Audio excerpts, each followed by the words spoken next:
Bienvenidos, queridos hermanos, con ustedes su hermano en Cristo, Jaime Cárdenas, en este su programa Conociendo el Catecismo, porque si no vivimos lo que creemos, terminaremos creyendo lo que vivimos.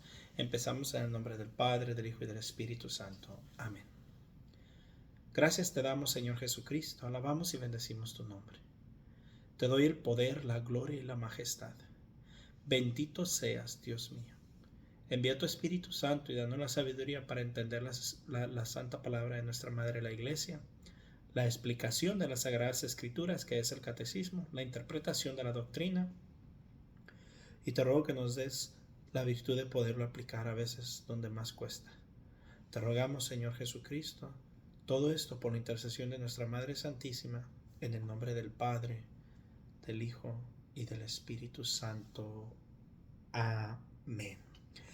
Pues vamos a continuar con la comunión de los santos en el numeral 1474. El cristiano que quiere purificarse de su pecado y santificarse con ayuda de la gracia de Dios no se encuentra solo.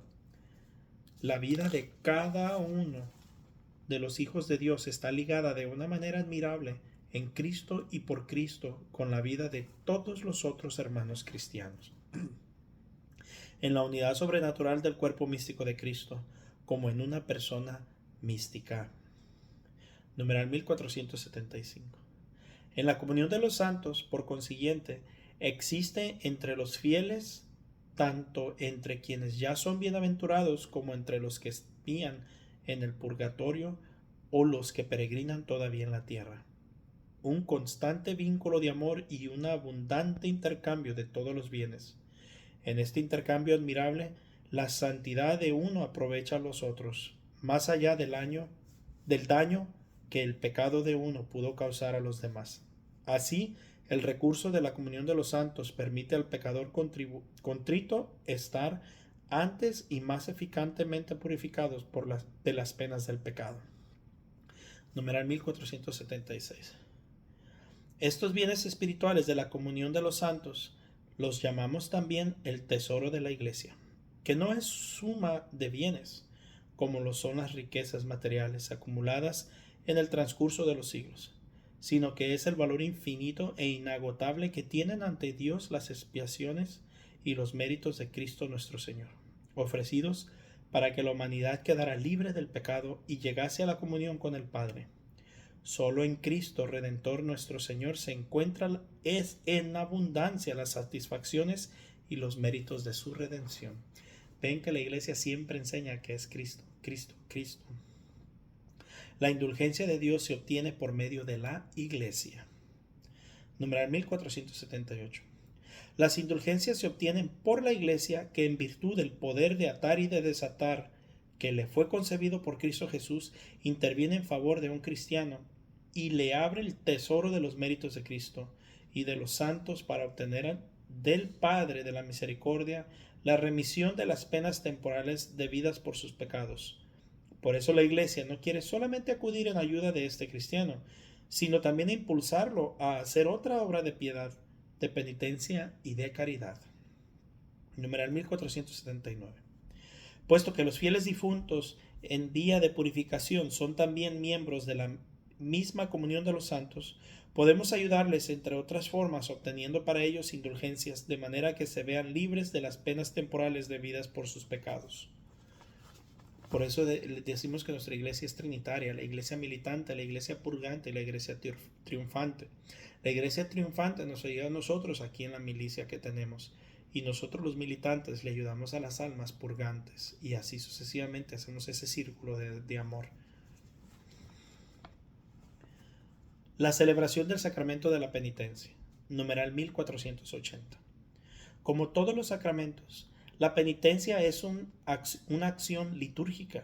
Ordinariamente, los elementos de su celebración son saludo y bendición del sacerdote, lectura de la palabra de Dios para iluminar la conciencia y suscitar la contrición y exhortación al arrepentimiento, la confesión que reconoce los pecados y la manifiesta al sacerdote, la imposición y la aceptación de la penitencia, la absolución del sacerdote, alabanza de acción de gracias y despedida con la bendición del sacerdote. Numeral 1481.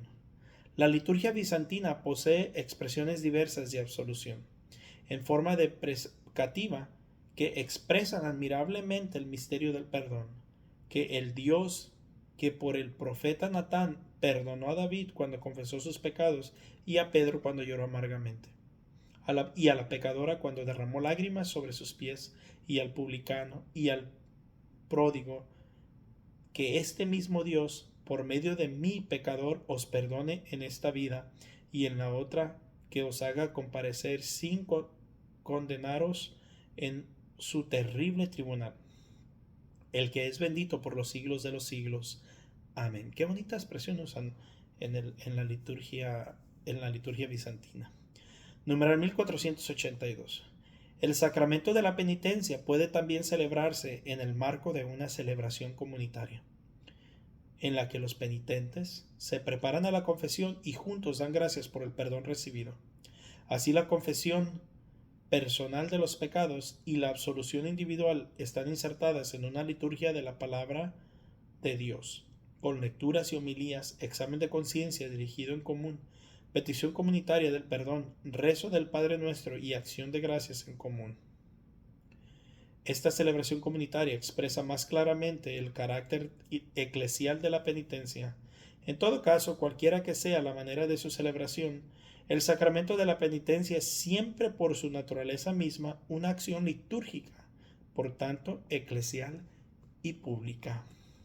Numeral 1483. En casos de necesidad grave se puede recurrir a la celebración comunitaria de la reconciliación con confesión general y absolución general. Semejante necesidad grave puede presentarse cuando hay un peligro inminente de muerte sin que el sacerdote o los sacerdotes tengan tiempo suficiente para oír la confesión de cada penitente. La necesidad grave puede existir también cuando, teniendo en cuenta el número de penitentes, no hay bastantes confesores para oír debidamente las confesiones individuales en un tiempo razonable, de manera que los penitentes, sin culpa suya, se verían privados durante largo tiempo de la gracia sacramental o de la Sagrada Comunión. En este caso, los fieles deben tener para la validez de la absolución el propósito de confesar individualmente sus pecados graves en su debido tiempo. Al obispo diocesano corresponde juzgar si existen las condiciones requeridas para la absolución general. Una gran concurrencia de fieles con ocasión de grandes fiestas o de peregrinaciones no constituyen por su naturaleza ocasión de la referida necesidad grave. Numeral 1484. La confesión individual e íntegra y la absolución continúan siendo el único modo ordinario para que los fieles se reconcilien con Dios y la Iglesia, a no ser que una imposibilidad física o moral excuse de este modo de confesión. Y esto establece así por razones profundas. Cristo actúa en cada uno de los sacramentos, se dirige personalmente a cada uno de los pecadores. Hijo, tus pecados te están perdonados. Marcos 2:5. Es el médico que se inclina sobre cada uno de los enfermos que tienen necesidad de él, para curarlos, los restaura y los devuelve a la comunión fraterna. Por tanto, la confesión personal es la forma más significativa de la reconciliación con Dios y con la Iglesia. Resumen, numeral 1485. En la tarde de Pascua, el Señor Jesús se mostró a sus apóstoles y les dijo: recibid el Espíritu Santo. A quienes perdonéis los pecados les quedan perdonados. A quienes se los retengáis les quedan retenidos. Juan 20, 22, 23. Numeral 1486. El perdón de los pecados cometidos después del bautismo es concebido por un sacerdote propio llamado sacramento de la conversión, de la confesión, de la penitencia o de la reconciliación. Numeral 1487. Quien peca lesiona el honor de Dios y su amor, su propia dignidad de hombre llamado a ser hijo de Dios y el bien espiritual de la Iglesia, de la que cada cristiano debe ser una piedra viva. Numeral 1488. A los ojos de la fe, ningún mal es más grave que el pecado y nada tiene peores consecuencias para los pecadores mismos para la iglesia y para el mundo entero. Mis hermanos, por eso nosotros debemos de buscar esto. Más que todas las cosas, estar en paz con Dios. Numeral 1489. Volver a la comunión con Dios después de haberla perdido por el pecado es un movimiento que nace de la gracia de Dios, rico en misericordia y deseoso de la salvación de los hombres. Es preciso decir este don precioso para sí mismo y para los demás. Numeral 1490. El movimiento de retorno a Dios, llamado conversión y arrepentimiento, implica un dolor y una aversión respecto a los pecados cometidos y el propósito firme de no volver a pecar. La conversión, por tanto, mira al pasado y al futuro. Se nutre de la esperanza en la misericordia divina. Numeral 1491.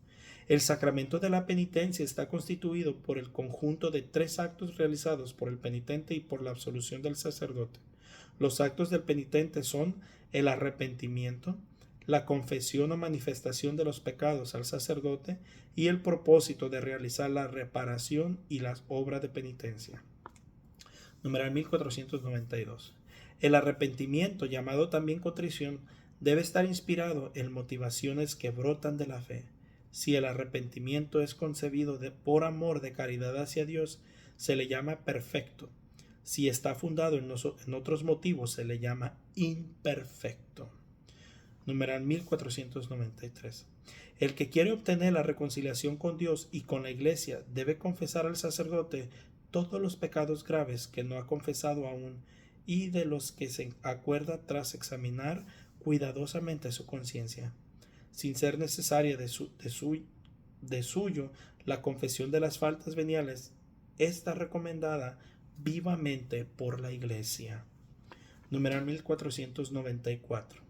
El confesor impone al penitente el cumplimiento de ciertos actos de satisfacción o de penitencia para reparar los daños causados por el pecado y restablecer los hábitos propios del discípulo de Cristo. Numeral 1495. Solo los sacerdotes que han recibido de la autoridad de la Iglesia la facultad de absorber pueden perdonar los pecados en nombre de Cristo. Numeral 1496. Los efectos espirituales del sacramento de la penitencia son la reconciliación con Dios por la que el penitente recupera la gracia, la remisión, la reconciliación con la Iglesia, la remisión de la pena eterna contraída por el pecado mortales, la remisión, al menos en parte, de las penas temporales consecuencia del pecado, la paz y la serenidad de la conciencia y el consuelo espiritual, el acrecentamiento de las fuerzas espirituales para el combate cristiano. Numeral 1497. La confesión individual e íntegra de los pecados graves seguida de la absolución es el único medio ordinario para la reconciliación con Dios y con la Iglesia. Numeral 1498. Mediante las indulgencias, los fieles pueden alcanzar para sí mismos o también para las almas del purgatorio la remisión de las penas temporales, consecuencia de los pecados. Palabra de la Iglesia. Te damos gracias, Señor. Como pueden ver, aquí repasamos todos los frutos y beneficios de la confesión. Espero que tengan un bendecido día, mis hermanos. Ya mañana continuaremos con la unción de los enfermos. Hemos terminado la sección de la confesión. Yo les doy gracias por sus comentarios. Discúlpenme si a veces me tardo en contestar, pero primero Dios, pienso contestar todas las cosas que ustedes me cuestionen o pregunten. Con mucho gusto. Por favor, si tienen preguntas, dudas o algo que se dice no está muy claro, quieren que se explique un poco mejor, pónganlo en sus comentarios. Como les he dicho, yo nunca pongo filtros ni limito que puedan comentar, no importa si es ofensivo. Lo que quiero es que se sientan libres. No tenemos miedo a las objeciones, y no me refiero de una manera arrogante, sino que no tenemos miedo porque sabemos que tenemos toda la verdad en la Iglesia Católica.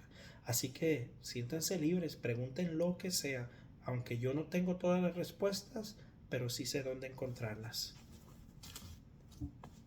en la doctrina de la Iglesia Católica. Un fuerte abrazo y tengan un bendecido día.